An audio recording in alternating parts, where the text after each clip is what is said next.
दोस्तों, आज की कहानी एक किसान की बेटी की है, जिसे उसकी सौतेली माँ ने एक जंगल में बेसहारा छोड़ दिया था। मित्रों, ये कहानी बहुत ही ज्ञानवर्धक और भावनात्मक है, इसलिए आप अंत तक हमारे साथ बने रहें। अगर आप चैनल पर नए हैं, तो ग्रंथ वॉइस को सब्सक्राइब करके बेल आइकन जरूर ऑन कर लें। तो साथियों, एक बार की बात है, किसी गांव में देवीलाल नाम का एक किसान रहता था। उसकी शादी को कई वर्ष बीत चुके थे, लेकिन उसके यहां कोई संतान नहीं थी। अंततः उसने संतान की आस में दूसरी शादी कर ली। कुछ समय बाद ईश्वर की कृपा से उसकी दूसरी पत्नी के गर्भ से एक बेटी का जन्म हुआ। वो नन्ही परी जैसी सुंदर बच्ची थी। किसान ने उसे पाकर ईश्वर का धन्यवाद किया और अपनी पत्नी व बेटी के साथ बहुत खुश रहने लगा। किसान ने अपनी प्यारी बेटी का नाम आर्या रखा। अब वो अपनी दूसरी पत्नी से बहुत प्रेम करने लगा, लेकिन उसकी पहली पत्नी को ये सब सहन नहीं हो रहा था। वो किसान की बेटी को फूटी आंखों भी नहीं देख सकती थी। जब बच्ची कुछ महीनों की हुई, तो अपनी तोतली जुबान से पापा पापा पुकारने लगी। ये सुनकर पहली पत्नी के हृदय में ईर्ष्या और द्वेष की आग धधक उठी। धीरे धीरे वो बच्ची की दुश्मन बन गई। आर्या की मां दिन भर घर के कामकाज में व्यस्त रहती थी, जबकि पहली पत्नी किसान के साथ खेतों में काम में हाथ बटाती थी। एक दिन जब वो खेतों में सब्जियां तोड़ने जा रही थी, तभी उसकी नजर आंगन में खेल रही आर्या पर पड़ी। उसने देखा कि आज आर्या घर पर अकेली है, क्योंकि उसकी मां बाजार गई हुई है। इस अवसर का लाभ उठाने के इरादे से वो आर्या को गोद में उठाकर खेतों की ओर ले गई। उसने मन ही मन ठान लिया कि वो इस बच्ची को जंगल में छोड़ आएगी, ताकि उसे जंगली जानवर खा जाएं और वो हमेशा के लिए इस बच्ची से छुटकारा पा जाए। अपने इस निष्ठुर इरादे को पूरा करने के लिए वो बच्ची को खेतों से दूर एक घने जंगल में ले गई। वहां उसने बच्ची को जमीन पर फेंक दिया और बिना कोई दया दिखाए लौटने लगी। निर्दयी स्त्री वहां से चली गई, जबकि मासूम बच्ची झाड़ियों में बेसहारा घूमने लगी। वो इतनी छोटी थी कि ठीक से चल भी नहीं पाती थी। मित्रों, कहते हैं कि बच्चे भगवान का रूप होते हैं। वो नन्ही बच्ची, जो अपने भले बुरे से अनजान थी, रोते रोते झाड़ियों में ही सो गई। कुछ समय बाद जब उसकी आंख खुली, तो वह अपने किसान पिता को पापा पापा पुकारने लगी और भूख के मारे बिलखने लगी। धीरे धीरे वह जंगल के और अंदर चली गई। वहीं एक बड़े से वृक्ष पर एक बंदरिया अपने बच्चों के साथ रहती थी। उसी पेड़ के दूसरी ओर एक छोटी सी कुटिया थी, जिसमें एक साधु बाबा रहते थे। उस समय साधु बाबा भिक्षा मांगने के लिए बाहर गए हुए थे। बंदरिया, जो साधु बाबा के साथ रहती थी, उनकी कुटिया और आसपास का ध्यान रखती थी। जब बंदरिया ने मासूम बच्ची के रोने की आवाज सुनी, तो वह तुरंत दौड़ी और बच्ची को अपनी गोद में उठा लिया। बच्ची माँ माँ पुकारते हुए रो रही थी। बंदरिया ने जल्दी से पेड़ों के कुछ फल तोड़े और उनका रस उस बच्ची को पिलाया। रस पीकर बच्ची को थोड़ा आराम मिला। बंदरिया ने माँ की तरह बच्ची को दुलार देना शुरू किया। वो कभी उसकी जुएं निकालती, तो कभी उसके गालों को छूकर स्नेह जताती। धीरे धीरे बच्ची को भी माँ जैसी ममता का एहसास होने लगा। वो बंदरिया की गोद में चैन से सो गई। इस तरह वह बंदरिया उस मासूम बच्ची का एक माँ की तरह ध्यान रखने लगी। वह उसकी भूख, प्यास और हर जरूरत को पूरी कर रही थी। इसी बीच साधु बाबा, जो भिक्षा के लिए बाहर गए थे, वापस लौटने वाले थे। जब वे लौटे और अपनी कुटिया के पास पहुंचे, तो उन्होंने देखा कि बंदरिया अपनी गोद में एक बेहद सुंदर और मासूम इंसानी बच्ची को लिए हुए है। यह दृश्य देखकर साधु बाबा चकित रह गए। उन्होंने तुरंत उस बच्ची को अपनी गोद में लिया और कुटिया के भीतर चले गए। उन्होंने बच्ची से उसका नाम पूछा, लेकिन वह इतनी छोटी थी कि कुछ भी बोल नहीं पाई। बाबा सोचने लगे कि यह नन्ही बच्ची आखिर कहाँ से आई है और किसकी है। फिर बाबा ने स्नेहपूर्वक उस बच्ची का लालन पालन करना शुरू कर दिया। उन्होंने उसका नाम गौरी रखा। अब गौरी रोज कुटिया से बाहर जाकर बंदरिया के बच्चों के साथ खेलती। वो बंदरिया भी उस बच्ची का माँ की तरह ख्याल रखने लगी। कभी उसे फलों का रस पिलाती, कभी अपना दूध और कभी कुटिया में पली गाय का दूध। समय बीतता गया और गौरी 6 वर्ष की हो गई। वो अब साधु बाबा को बाबा कहकर पुकारने लगी और बंदरिया को अपनी मां मानने लगी। आखिर वो उन्हीं बंदरिया के बच्चों के बीच पली बढ़ी थी। साधु बाबा जब भगवान भोलेनाथ की पूजा अर्चना करते तो गौरी भी उनके पास बैठकर पूजा करती। बाबा जब मंत्रों का उच्चारण करते तो वो भी उन्हें दोहराने की कोशिश करती। बाबा ने उसे अच्छे संस्कार और धर्म की शिक्षा दी थी। धीरे धीरे गौरी 16 वर्ष की हो गई और पहले से भी अधिक सुंदर दिखने लगी। जंगल के जानवर, पक्षी और वही बंदरियां उसके मित्र बन गए थे। बंदरियां रोज उसके लिए जंगल से सूखी लकड़ियां इकट्ठा कर लातीं और गौरी उनके लिए भोजन बनाती। एक दिन साधु बाबा ने गौरी से कहा, बेटी, मुझे दूसरे नगर में भिक्षा मांगने जाना होगा। मैंने तुम्हारे लिए कुटिया में सभी आवश्यक चीजों का इंतजाम कर दिया है। तुम्हें कहीं बाहर जाने की जरूरत नहीं। ये बंदरिया तुम्हारी देखभाल करेगी, ये तुम्हारी मदद करेगी, जंगल से लकड़ियां और नदी से पानी लाकर देगी। बस तुम यहीं रहकर भगवान भोलेनाथ की पूजा करना, भोजन पकाना और अपना ध्यान रखना। इतना कहकर साधु बाबा दूसरे नगर के लिए रवाना हो गए। अब गौरी और बंदरिया कुटिया में अकेले रह गए। गौरी अब साधु बाबा की तरह रोज भगवान भोलेनाथ की पूजा अर्चना करने लगी। बंदरिया और उसके बच्चे उसके चारों ओर बैठकर मंत्रों को सुनते। शाम के समय गौरी ने भोजन तैयार किया और फिर पूजा में व्यस्त हो गई। तभी बंदरिया का एक शरारती बच्चा सारा भोजन बिगाड़ गया। जब गौरी पूजा से उठी तो उसने देखा कि सारा खाना पूरी तरह बर्बाद हो चुका है। ये देखकर वह उस बंदरिया के बच्चे से बोली, तुम बड़े नटखट हो, सारा खाना अकेले खा गए, दूसरों का जरा भी ख्याल नहीं किया। उसने हल्के से उसे डांटते हुए थपकी दी। इस पर वो बंदरिया का बच्चा गुस्सा हो गया और चूल्हे में जलती आग पर पानी डालकर उसे बुझा दिया। यह देखकर गौरी परेशान हो गई। वह सोचने लगी, अब आग जलाना बहुत कठिन होगा, मैं खाना कैसे बनाऊंगी। बहुत देर तक वह आग जलाने की कोशिश करती रही लेकिन सफल नहीं हो सकी। अंततः गौरी भूखी रह गई। उसके साथ ही बंदरिया और बाकी बच्चों ने भी कुछ नहीं खाया। अब वो शरारती बच्चा पछताने लगा कि उसने आग क्यों बुझाई जिससे सबको भूखा रहना पड़ा। आखिरकार गौरी झोपड़ी से बाहर निकली। उसने दूर एक दूसरी झोपड़ी से उठता हुआ धुआं देखा।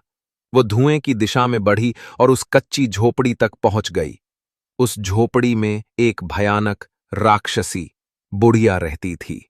उसका एक बेटा था जो नरभक्षी था। उसे इंसानों की गंध मिलते ही पता चल जाता था। जब बुढ़िया ने गौरी को देखा तो उसके मुंह में पानी आ गया। वह मन ही मन उसे खाने के बारे में सोचने लगी। उसने बड़बड़ाते हुए कहा, काश इस समय मेरा बेटा घर पर होता तो ये लड़की कभी वापस न जाती। उसने निश्चय किया कि जब तक उसका बेटा नहीं आता वह इस लड़की को बातों में उलझाकर रोक कर रखेगी। बुढ़िया ने मीठी आवाज में पूछा, आओ बेटी, यहां कैसे आना हुआ? तुम कौन हो और कहां से आई हो? गौरी बोली, मैं बाबा की लाडली बेटी हूं। वे बहुत नेक इंसान हैं और इस समय दूसरे नगर में भिक्षा मांगने गए हैं। मैं घर पर अकेली हूं। एक शरारती बंदरिया के बच्चे ने चूल्हे की आग बुझा दी। आप कृपया मुझे थोड़ी आग दे दें ताकि मैं खाना बना सकूं। बुढ़िया ने कहा, बेटी, आग तो तुम्हें मिल जाएगी, लेकिन बदले में तुम्हें मेरा एक काम करना होगा। मैं बूढ़ी और कमजोर हूं, मुझसे घर का काम नहीं होता। मेरा बेटा आने वाला है और उसे बहुत भूख लगी होगी। वहां बाजरे के दाने रखे हैं, तुम उन्हें चक्की में पीस कर आटा बना दो। गौरी ने तुरंत बाजरे को पीस दिया और बुढ़िया के पास जाकर बोली, अम्मा, मैंने आटा तैयार कर दिया है। अब कृपया मुझे आग दे दीजिए ताकि मैं अपने घर लौट जाऊं। बुढ़िया ने कहा, बेटी, तुम तो बहुत भली हो, लेकिन देखो ना, मेरा घर कितना गंदा हो गया है। मुझसे सफाई नहीं होती। तुम तो जवान और हिम्मती हो, जरा घर की सफाई कर दो। गौरी ने झाड़ू उठाई और झटपट पूरे घर की सफाई कर दी। बुढ़िया बार बार बाहर की ओर देख रही थी और मन ही मन सोच रही थी, आखिर मेरा बेटा अभी तक क्यों नहीं आया? आज उसे इतनी देर क्यों हो रही है? सफाई पूरी करने के बाद गौरी बुढ़िया के पास पहुंची और बोली, अम्मा, अब मैंने आपके सारे काम कर दिए हैं। कृपया मुझे आग दे दीजिए, अब मैं घर जाना चाहती हूं। बुढ़िया ने कहा, बेटी, सच में तुमने तो सारा काम कर दिया, बस एक आखिरी काम कर दो, पास वाले कुएं से मेरे लिए थोड़ा पानी भर लाओ। गौरी तुरंत घड़ा लेकर गई और पानी भर लाई। अब वो कहने लगी, अम्मा, अब तो मुझे घर जाना ही होगा। अगर आप मुझे आग नहीं देना चाहती तो मत दीजिए। बुढ़िया बोली, कैसी बातें कर रही हो बेटी, तुम तो बहुत भली हो। ये लो, आग ले जाओ, और जाते समय ये एक मुट्ठी बाजरा भी साथ ले लो। जहां जहां से तुम गुजरो वहां वहां इसे छींट देना, सब कुछ मंगलमय होगा। गौरी ने वैसा ही किया। रास्ते में चलते हुए वो बाजरे के दाने बिखेरते हुए घर लौट आई। उसने कुटिया पहुंचकर आग जलाई और तुरंत खाना बना लिया। पहले उसने बंदरिया और उसके बच्चों को खिलाया, फिर खुद भोजन किया। उधर बुढ़िया का आदमखोर बेटा घर लौट आया। बुढ़िया ने उसे डांटते हुए कहा, तुम आज कहाँ चले गए थे? इतनी देर क्यों कर दी? हमारे पास खुद चलकर शिकार आया था, लेकिन अब वो लड़की वापस चली गई। मैंने उसे कुछ बाजरे के दाने दिए थे। अब एक ही तरीका बचा है। जहां जहां वो बाजरे के दाने बिखेर गई है, तुम उन दानों का पीछा करते हुए जाओ और उसे ढूंढ निकालो। आदमखोर बेटा अब उन बिखरे हुए दानों का पीछा करने लगा। वो बाजरे के दाने जंगल के पास एक बड़े पेड़ के समीप समाप्त हो गए। उसने चारों ओर नजर दौड़ाई तो उसे एक कुटिया दिखाई दी। उसने कुटिया के दरवाजे पर जोर से दस्तक दी और आवाज लगाई, बेटी, दरवाजा खोलो। मैं तुम्हारा बाबा हूं और तुम्हारे लिए बहुत कुछ लेकर आया हूं। लेकिन गौरी तो भोजन करके गहरी नींद में थी। उसे दरवाजे की आवाज सुनाई नहीं दी। ये देखकर आदमखोर क्रोध से भर गया और दरवाजा तोड़ने की कोशिश करने लगा, मगर वह असफल रहा क्योंकि कुटिया का दरवाजा लोहे की मजबूत सलाखों से बना हुआ था। दरवाजा तोड़ने के प्रयास में उसकी एक उंगली टूटकर लोहे की सलाखों में फंस गई। नाकाम होकर वह वहां से चला गया। सुबह होने पर गौरी ने कुटिया का दरवाजा खोला। जैसे ही उसने दरवाजे को छुआ, उसकी हथेली में उस आदमखोर की टूटी हुई उंगली का नाखून चुभ गया। वह दर्द से चीख उठी। धीरे धीरे उस नाखून का विष उसके पूरे शरीर में फैलने लगा और वह बेहोश होकर जमीन पर गिर पड़ी। बंदरियां और उसके बच्चे गौरी के चारों ओर बैठकर रोने लगे। कभी बंदरिया उसके सिर को सहलाती तो कभी उसके पैरों की मालिश करती, लेकिन गौरी होश में नहीं आई। उसी समय कुछ लोग घोड़ों पर सवार वहां पहुंचे। उनमें एक राजा, उसका मंत्री और कुछ दरबारी थे जो शिकार के लिए निकले थे। राजा ने अपने मंत्री को आदेश दिया, यहीं पर तंबू लगाओ। राजा की नजर पास की कुटिया पर पड़ी। उसने मंत्री से कहा, जाकर देखो कि इस कुटिया के अंदर क्या है। मंत्री कुटिया के भीतर गया और थोड़ी देर में हड़बड़ाते हुए बाहर निकला। राजा ने पूछा, क्या हुआ? मंत्री ने बताया, महाराज, कुटिया का दरवाजा पहले से खुला हुआ था। अंदर एक अत्यंत सुंदर लड़की बेहोश पड़ी है और उसके पास एक बंदरिया बैठी रो रही है। यह सुनकर राजा हैरान हुआ और स्वयं अंदर जाने की इच्छा जताई। उसने मंत्री को आदेश दिया, लड़की को कुटिया से बाहर लाओ। जब लड़की को बाहर लाया गया तो राजा ने उसके सीने के पास अपना कान लगाकर सुना। उसे पता चला कि लड़की की सांसें अब भी चल रही थीं। राजा ने देखा कि लड़की अत्यधिक सुंदर है। जब उसकी हथेली पर नजर पड़ी तो उसे आदमखोर का नाखून चुभा हुआ दिखा।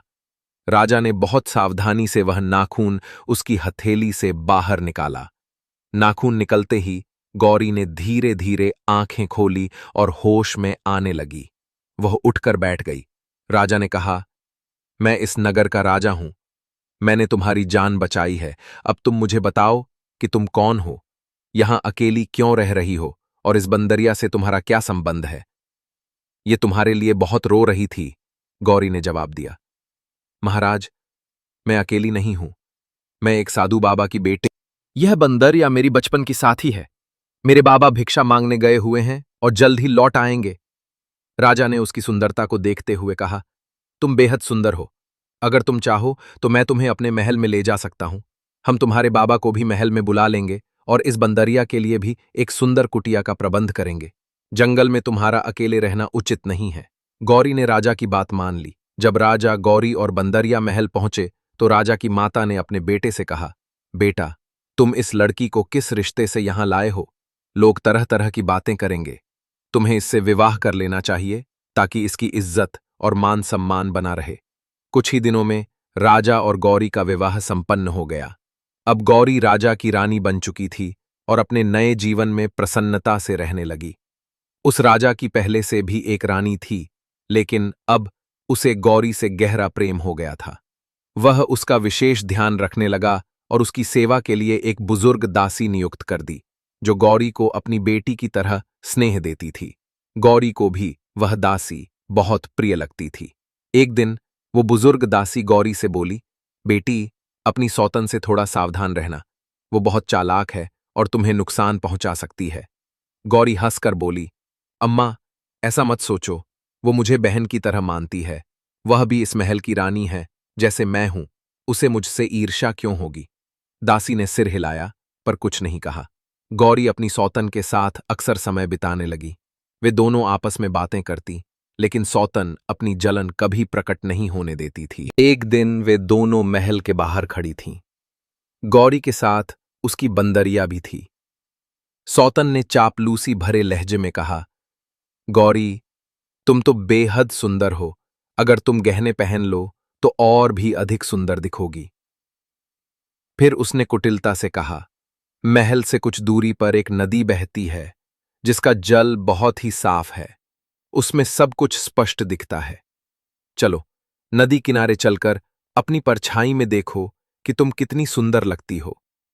गौरी उसकी बातों में आ गई और उसके साथ चलने लगी। तभी बंदरिया ने गौरी की साड़ी का पल्लू खींचकर उसे रोकने की कोशिश की, जैसे चेतावनी दे रही हो कि उसके साथ मत जाओ। लेकिन गौरी को गुस्सा आ गया और उसने बंदरिया को झटकते हुए कहा, क्या बात है, कभी तो मुझे अकेला छोड़ दो। फिर वे दोनों नदी के किनारे पहुंच गईं। गौरी पानी में अपनी परछाई देखकर प्रसन्न हो रही थी। तभी उसकी सौतन ने अचानक उसे पानी में धक्का दे दिया। गौरी तैरना नहीं जानती थी और डूबने लगी। वो चिल्लाती रही, लेकिन सौतन वहां से जल्दी से भागकर महल लौट गई। जब राजा वापस आया तो उसने गौरी को हर जगह खोजा, लेकिन वो कहीं नहीं मिली। वह अपनी पहली रानी के पास गया और गुस्से में पूछा, मेरी गौरी कहाँ है? मुझे लगता है तुमने उसे कोई नुकसान पहुंचाया है। रानी ने नाटकीय अंदाज में कहा, महाराज, मैंने कुछ नहीं किया। जरूर इस बंदरिया ने ही कुछ किया होगा, क्योंकि वो हर समय गौरी के साथ रहती थी। राजा को बंदरिया पर बहुत गुस्सा आया। उसने अपने मंत्री को आदेश दिया कि बंदरिया को जंजीरों में बांधकर एक कमरे में कैद कर दिया जाए। लेकिन राजा को फिर भी चैन नहीं मिला। वह गौरी को ढूंढने के लिए व्याकुल हो गया। उसने खाना पीना छोड़ दिया और खुद को कमरे में बंद कर लिया। एक दिन राजा उसी नदी के पास से गुजर रहा था। उसने देखा कि नदी के किनारे एक कमल जैसा सुंदर बड़ा फूल खिला हुआ है। जब उसकी नजर उस फूल पर पड़ी तो उसे उसमें गौरी का चेहरा दिखाई दिया। राजा फूल के पास गया और उससे बातें करने लगा। तुम मुझे मेरी गौरी की याद दिला रहे हो। वो भी तुम्हारी तरह कोमल और सुंदर थी। पता नहीं अब वो कहाँ है। इसके बाद राजा रोज उस फूल के पास बैठने लगा। वो उससे बातें करता और अपनी पीड़ा साझा करता। जब बड़ी रानी को इसकी खबर मिली तो वो फिर से ईर्ष्या से भर गई। उसने एक सैनिक को बुलाकर आदेश दिया, जो कमल जैसा बड़ा फूल नदी के पास खिला है, उसे जड़ से काट डालो। सैनिक ने वैसा ही किया। अगले दिन जब राजा नदी के किनारे पहुंचा तो उसने देखा कि वह फूल अब वहां नहीं था। सैनिक ने उस फूल को उखाड़कर दूर फेंक दिया, लेकिन उसी स्थान पर एक सेब का पौधा उगाया। वह पौधा बहुत सुंदर था और उस पर छोटे छोटे मनमोहक फूल खिले हुए थे। कुछ समय बाद उस पेड़ पर एक बड़ा सा सेब लग गया, जो साधारण सेबों से कहीं अधिक विशाल और आकर्षक था।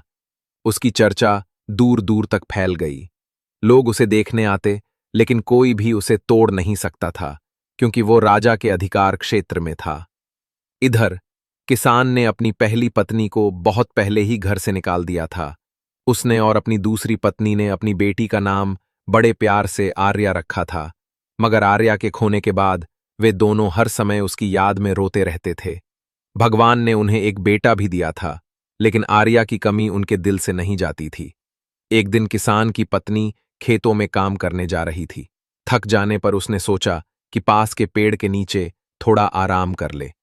उसने अपनी टोकरी एक ओर रख दी और वहीं लेट गई। कुछ देर बाद उसकी आंख लग गई। तभी पेड़ से एक बड़ा सा सेब टूटकर उसकी टोकरी में गिर पड़ा। जब वो उठी और टोकरी में सेब देखा तो घबरा गई। वो मन ही मन सोचने लगी, हे भगवान, अब मैं क्या करूं?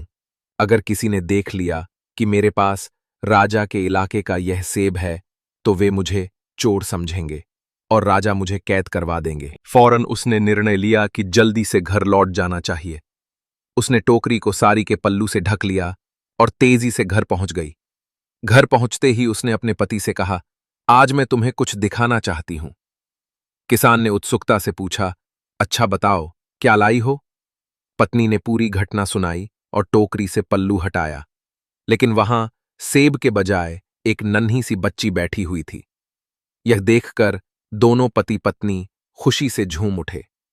किसान की पत्नी ने जल्दी से बच्ची को टोकरी से बाहर निकाला और कहा, यह कितनी प्यारी बच्ची है, मैं इसे जरूर पालूंगी। जैसे ही उन्होंने बच्ची को जमीन पर बैठाया, वह देखते ही देखते एक सुंदर जवान लड़की में बदल गई। उधर साधु बाबा जब अपनी कुटिया लौटे तो उन्होंने देखा कि न गौरी थी और न ही बंदरिया। ये देखकर वो पागलों की तरह अपनी गौरी को ढूंढने पूरे जंगल में भटकने लगे। गौरी उनकी दुलारी बेटी थी, जिसे उन्होंने बड़े लाड़ प्यार से पाला था, मगर वह उन्हें कहीं नहीं दिखी। अंततः गौरी की खोज करते करते साधु बाबा राजा के महल तक पहुंच गए। राजा ने जैसे ही उन्हें देखा, वो तुरंत उठ खड़ा हुआ और बोला, बाबा कहिए, मैं आपकी क्या सेवा कर सकता हूं? साधु बाबा ने पूरी घटना सुनाई कि कैसे वे अपनी बेटी को बंदरिया की देखभाल में छोड़कर भिक्षा मांगने गए थे, मगर जब लौटे तो गौरी वहां नहीं थी। राजा यह सुनकर चौंक गया, क्योंकि अब उसे समझ आ चुका था कि उसकी पत्नी गौरी दरअसल उसी साधु बाबा की बेटी थी। राजा ने बाबा को पूरा घटनाक्रम सुनाया। यह सुनकर बाबा अचंभित रह गए और बोले, मेरी बेटी गौरी इतनी आसानी से नहीं मर सकती। मैंने उसे शक्तिशाली तंत्र मंत्र और ज्ञान सिखाया था। वो अपनी सुरक्षा स्वयं कर सकती है। कोई भी दुष्ट ताकत उसे नुकसान नहीं पहुंचा सकती। अगर किसी ने कोशिश भी की तो वह किसी न किसी रूप में जीवित लौटेगी, चाहे इंसान के रूप में या किसी फल के रूप में। जब तक यमराज का आदेश ना हो, कोई भी मेरी बेटी की जान नहीं ले सकता। राजा ने बाबा को महल में एक विशेष कक्ष दिया, जहां वे अपनी शक्तियों के माध्यम से ध्यान कर सकें। ध्यान के दौरान साधु बाबा ने देखा कि बंदरिया कहीं कैद में बैठी रो रही है। उन्होंने तुरंत राजा से कहा कि बंदरिया को आजाद किया जाए। जैसे ही बंदरिया रिहा हुई, वो राजा के कपड़े पकड़कर खींचने लगी, मानो कुछ बताना चाहती हो। राजा को गुस्सा आया, लेकिन बाबा ने उसे शांत करते हुए कहा, यह बेजुबान कुछ महत्वपूर्ण संकेत दे रही है, इसे समझने दो। बंदरिया राजा को खींचती हुई एक किसान के घर के दरवाजे तक ले गई। वहां पास में एक कुआं था, जहां एक लड़की पानी भर रही थी। राजा ने ध्यान से देखा तो वो लड़की गौरी जैसी दिख रही थी। राजा तुरंत उसके पास पहुंचा, लेकिन तब तक वह लड़की घर के अंदर जा चुकी थी। राजा के पास खड़ी बंदरिया किसान के दरवाजे को जोर जोर से पीटने लगी। थोड़ी देर में किसान की पत्नी बाहर आई और चौंक कर बोली, महाराज, आप हम जैसे गरीबों के घर में कैसे? राजा ने कहा, अभी अभी जो लड़की अंदर गई है वही मेरी पत्नी है। राजा ने कहा। किसान की पत्नी आश्चर्य से बोली, महाराज, आप कैसी बातें कर रहे हैं? वह मेरी बेटी है, आपकी रानी कैसे हो सकती है? यह सुनकर राजा निराश होकर लौटने ही वाला था कि बंदरिया अचानक घर के अंदर भाग गई। अंदर जाकर उसने देखा कि गौरी एक कमरे में बैठी है। गौरी ने बंदरिया को तुरंत पहचान लिया और उसे गले लगाकर फूट फूट कर रोने लगी। फिर उसने किसान की पत्नी को, जिसे वो अपनी मां समझने लगी थी, पूरी कहानी सुनाई। मेरी असली मां घर का कामकाज करती थी और मेरी सौतेली मां खेतों में। एक दिन मेरी सौतेली मां मुझे जंगल में ले जाकर छोड़ आई और पलटकर भी नहीं देखा।